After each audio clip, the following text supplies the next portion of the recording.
पिछले दिनों संविधान दिवस भी नए संकल्प के साथ संविधान के स्पिरिट को चरितार्थ करने के लिए हर किसी के दायित्व के संबंध में पूरे देश ने एक संकल्प किया है। इन सब के परिप्रेक्ष्य में हम चाहेंगे,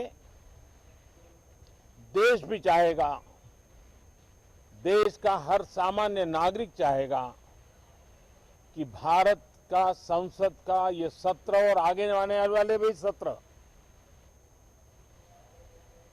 आजादी के दीवानों की जो भावनाएं थी, जो स्पिरिट था, आजादी के अमृत महोत्सव का जो स्पिरिट है, उस स्पिरिट के अनुकूल संसद भी देश हित में चर्चाएं करे, देश की प्रगति के लिए रास्ते खोजे, देश की प्रगति के लिए नए उपाय खोजे और इसके लिए ये सत्र बहुत ही विचारों की समृद्धि वाला, दूरगामी प्रभाव पैदा करने वाले सकारात्मक निर्णयों वाला बने। मैं आशा करता हूं कि भविष्य में संसद को कैसा चलाया, कितना अच्छा कंट्रीब्यूशन किया, उस तराजू पे तोला जाए, न कि किसने कितना जोर लगा करके संसद के सत्र को रोक दिया। ये मानदंड नहीं हो सकता है।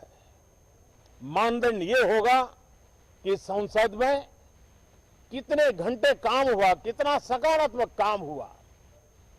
हम चाहते हैं सरकार हर विषय पर चर्चा करने के लिए तैयार है, खुली चर्चा करने के लिए तैयार है।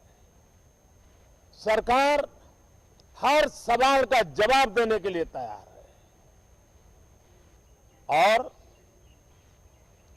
आजादी के अमृत महोत्सव में हम ये भी चाहेंगे कि संसद में सवाल भी हो, संसद में शांति भी हो। हम चाहते हैं संसद में सरकार के खिलाफ,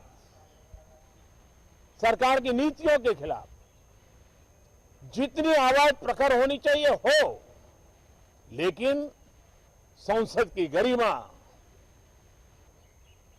स्पीकर की गरिमा, चेयर की गरिमा, इन सब के विषय में हम वो आचरण करें जो आने वाले दिनों में देश की युवा पीढ़ी को काम आए। पिछले सत्र के बाद कोरोना की विकट परिस्थिति में भी देश ने 100 करोड़ से अधिक डोजेज कोरोना वैक्सीन और अब हम 150 करोड़ की तरफ तेजी से आगे बढ़ रहे हैं। नए वेरिएंट की खबरें भी हमें और सतर्क करती हैं और सजग करती हैं। मैं संसद के सभी साथियों को भी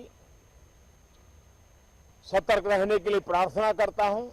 आप सभी साथियों को भी सतर्क रहने के लिए प्रार्थना करता हूं, क्योंकि आप सबका उत्तम स्वास्थ्य, देशवासियों का उत्तम स्वास्थ्य ऐसी संकट की घड़ी में हमारी प्राथमिकता है।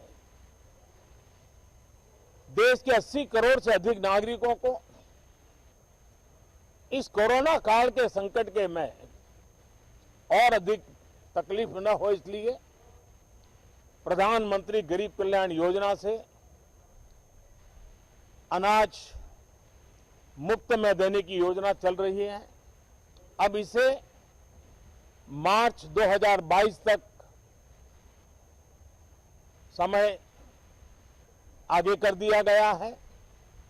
करीब 2,60,000 करोड़ रुपए की लागत से 80 करोड़ से अधिक देशवासियों को गरीब के घर का चूल्हा जलता रहे, इसकी चिंता की गई है। मैं आशा करता हूं कि इस सत्र में देश हित के निर्णय हम तेजी से करें, मिलजुल करके करें, सामान्य मानवीय की आशा अपेक्षाओं को पूर्ण करने वाले करें, ऐसी मेरी अपेक्षा है। बहुत बहुत धन्यवाद। जानकारी आपके टीवी स्क्रीन पर सत्र से पहले प्रधानमंत्री नरेंद्र मोदी की तरफ से देखिए, आप सुन रहे थे क्या कुछ कहा गया। संसद का ये सत्र काफी महत्वपूर्ण है, प्रधानमंत्री नरेंद्र मोदी ने कहा। इसी के साथ उन्होंने ये भी कहा कि देश आजादी का अमृत महोत्सव मना रहा है, जिसका जिक्र कल प्रधानमंत्री नरेंद्र मोदी की तरफ से मन की बात में ही किया गया। हर सवाल का जवाब देने के लिए सरकार तैयार है और उन्होंने ये भी कहा कि आजादी के दीवानों का सपना पूरा करना है।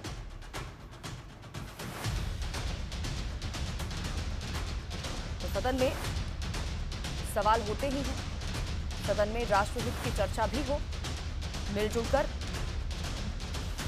देश के हित में निर्णय लिए जाए। प्रधानमंत्री नरेंद्र मोदी की तरफ से ये तमाम बातें कही गई। आज देखिए, पहला दिन है संसद के शीतकालीन सत्र का, इसकी कुछ ही देर में शुरुआत हो जाएगी, लेकिन उससे पहले देखिए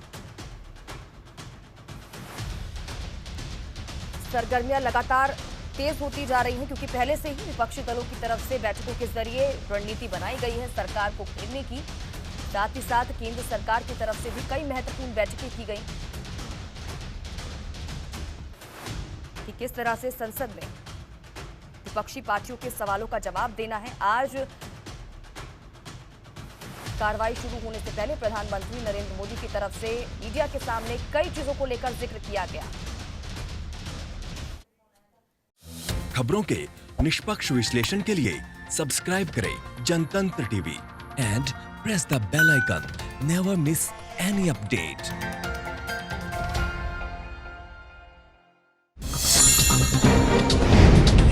डाउनलोड कीजिए जनतंत्र टीवी ऐप को, जो कि अवेलेबल है गूगल प्ले और ऐप स्टोर पर। अधिक जानकारी के लिए अभी डाउनलोड करें।